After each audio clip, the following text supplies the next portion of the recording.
Talofa lava.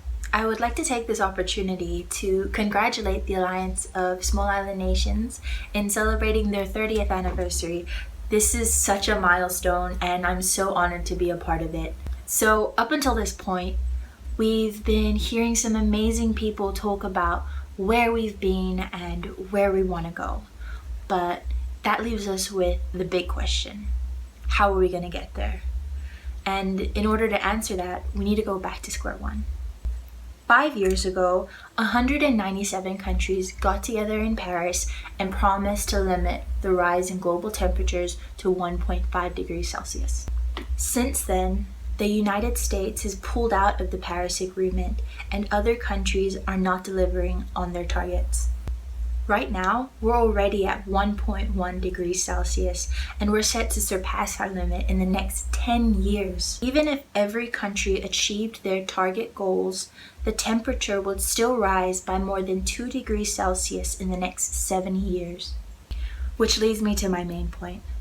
The Pacific is a collection of islands that contribute less than 1% to global greenhouse gas emissions, and yet we are the ones at the forefront of this climate crisis, and we're the ones facing its consequences in full.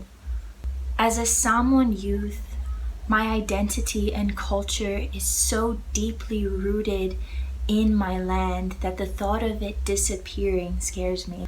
But it is also that same fear that drives me to fight for change. Climate scientists suggest that this generation of children are among the last to know their homelands in the Pacific. If sea levels continue to rise at this rate, millions of people will be displaced. Thousands of cultures and languages will become extinct. As Pacific Islanders, our understanding of the world is founded on indigenous knowledge passed down to us from our ancestors and taught to us through stories and traditions by our elders. And this knowledge is the foundation of fundamental principles that we use to fight back against the climate crisis.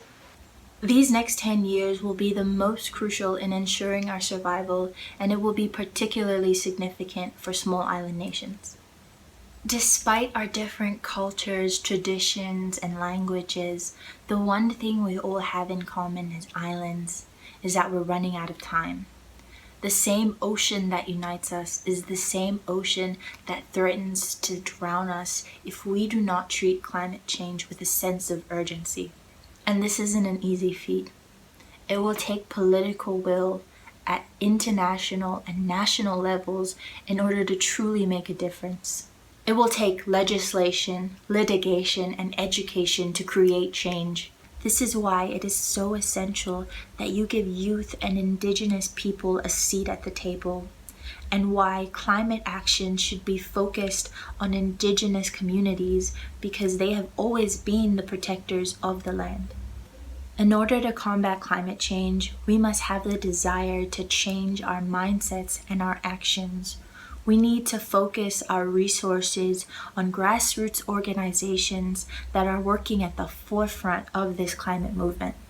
We need to create spaces for youth and indigenous people to share their stories and experiences of resilience and strength despite being at the very front lines of this climate crisis. It is why, as Pacific climate warriors, despite all the odds being stacked against us, we will continue to fight in order to ensure the survival of the next generation and our islands, because we want the world to know that we are not drowning. We are fighting.